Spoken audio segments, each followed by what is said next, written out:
Shalom, queridos, shalom. Como é que vocês estão? Mais um dia de avanço, mais um dia rumo à mente de Sião, né? Para a honra e para a glória do nome do Senhor Jesus.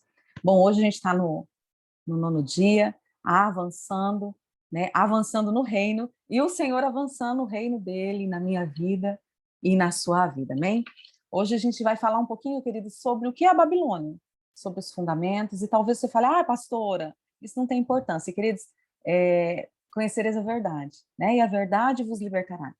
A falta de conhecimento nos coloca em trevas, e nós precisamos saber os tipos de atuação para que a gente consiga operar com verdade, né? Às vezes, a verdade vem e ela é mais importante do que a própria renúncia, porque a renúncia vai nos desconectar da verdade que a gente recebeu, amém? A renúncia é só uma arma, a verdadeira libertação vem por conhecer a verdade.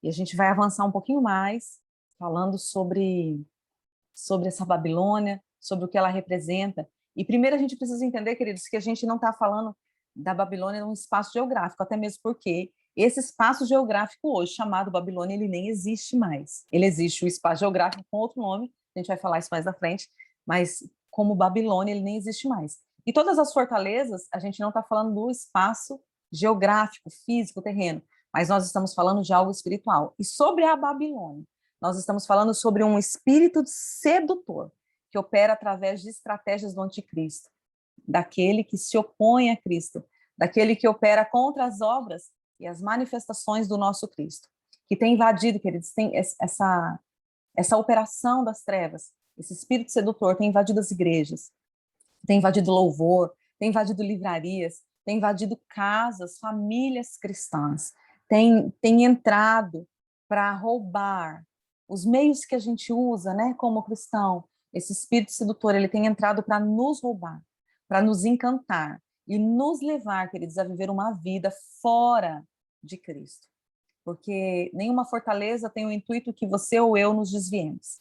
Essas fortalezas, elas têm o intuito que a gente dentro da igreja viva o reino delas, e não o reino do Messias, não o reino do nosso Cristo, do nosso Deus.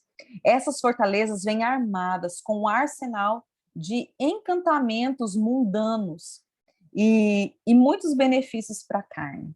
E daí aqui eu já quero dizer que eu não estou falando de carne no sentido sexual, porque parece que crente, quando fala, fulano é carnal, a gente já pensa que ele já tem uma vida promíscua, né? E as obras da carne não são. A sexualidade está envolvida, está inserida no meio das obras carnais. Mas as obras carnais, de fato, são aquilo que me dá prazer, aquilo que eu sou o centro, aquilo que eu posso viver dessa forma. Essas são as verdadeiras obras carnais. A Babilônia, queridos, tem enganado os servos de Deus, homens e mulheres fiéis ao Senhor, influenciando esses homens e essas mulheres a trocar uma vida intensa com o Senhor, uma vida de entrega, uma vida de renúncia, para viver uma vida religiosa, para viver uma vida dentro da igreja, mas uma vida totalmente impotente, totalmente fraca.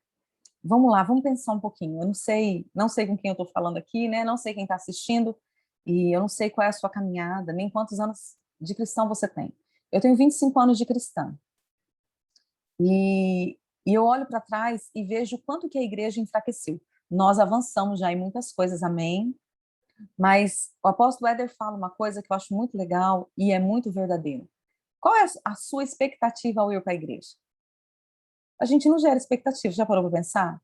A gente pensa assim, vou para o culto, eu tenho que ir para o culto, e lá eu vou adorar o Senhor, mas essa adoração tem que ser um grupo de louvor bem afinadinho, com a voz legal, porque senão eu não gosto, né? E daí a adoração ao Senhor já ficou de lado, porque ali eu tenho que gostar daquele ambiente, eu tenho que me deleitar naquele ambiente. E tem que ser uma palavra bem legal, uma palavra que de preferência não me confronte muito, que me deixe na zona de conforto. Se for uma palavra que acalente o meu ego, que diga que eu vou vencer, que eu vou romper, nossa, daí a palavra top, eu saio extremamente motivada da igreja. Né? E a gente não cria, eu vou para a igreja hoje, o que o Senhor vai fazer na igreja hoje? Hoje eu vou cultuar, hoje eu vou estar em comunhão com os meus irmãos.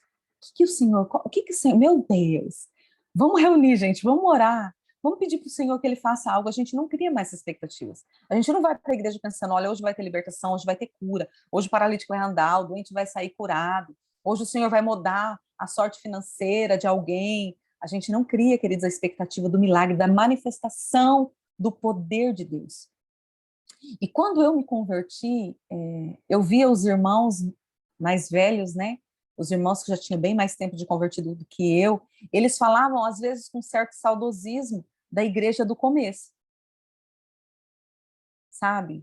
Até mesmo das perseguições. Eu conheci um amado irmão aqui, congreguei com ele, um homem muito de Deus, muito simples, mas muito de Deus. E ele sempre contava a história que ele era de uma igreja tradicional. E daí ele foi para o culto, foi para o monte orar e começou a se reunir com os irmãos em oração, pedindo que o Senhor trouxesse algo novo, pedindo que o Senhor fizesse algo novo entre eles, pedindo que o Senhor trouxesse as verdades da palavra. E esse irmão, juntamente com esse grupo de irmãos, eles foram cheios do Espírito Santo. E eles foram convidados a sair da igreja tradicional, e daí abriram a igreja renovada.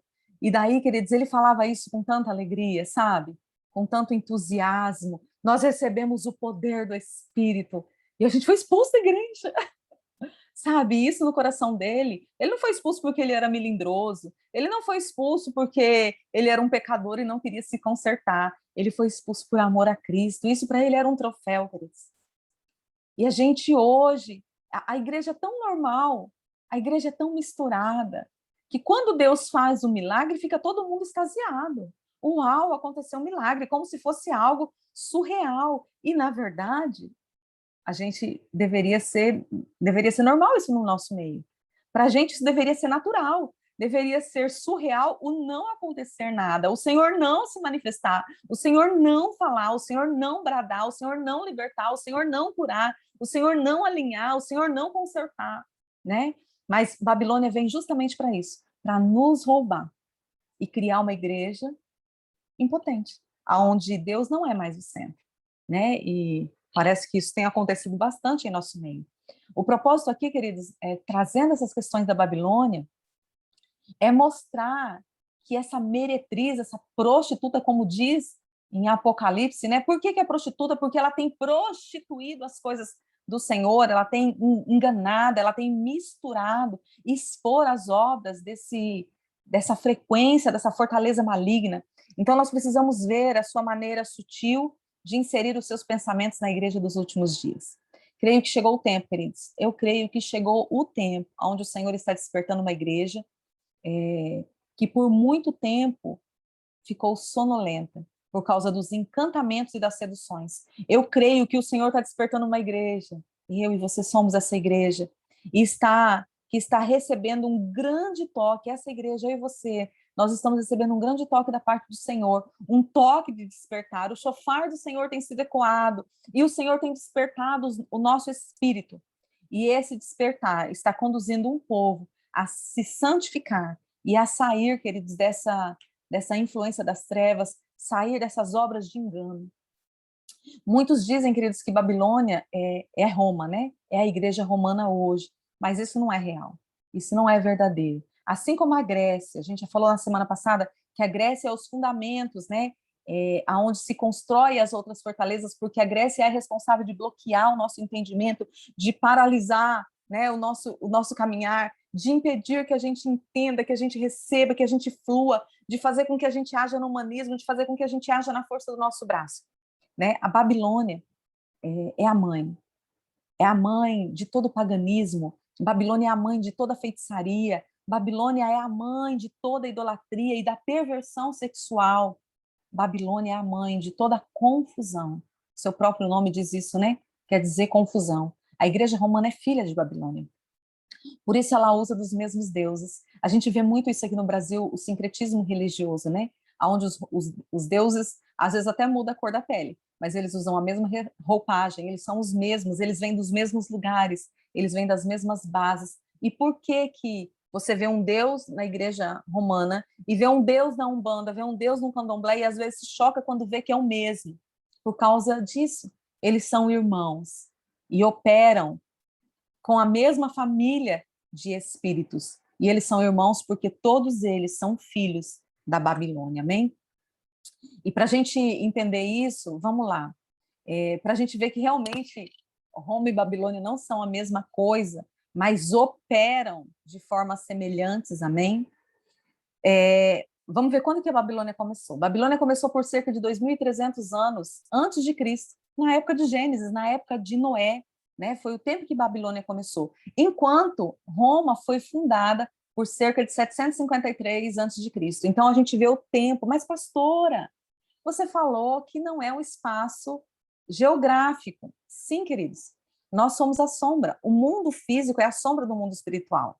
E o mundo físico, ele libera aquilo, o reino físico, ele libera aquilo que o reino espiritual que ele vive. Então, Babilônia começou a liberar, começou a atuar por esse tempo, enquanto Roma começou por esse tempo. Foi o tempo que Babilônia concebeu, né, e liberou Roma para esse tipo de atuação. Babilônia, na verdade, é um grande cativeiro espiritual que prende dentro desse encantamento.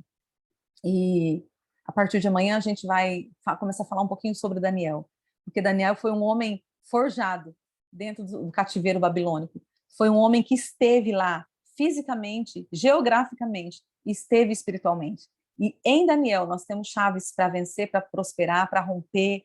Em Daniel nós temos chaves do que Babilônia tenta fazer, mas que é possível. A gente viver longe, a gente viver fora dessa fortaleza, amém?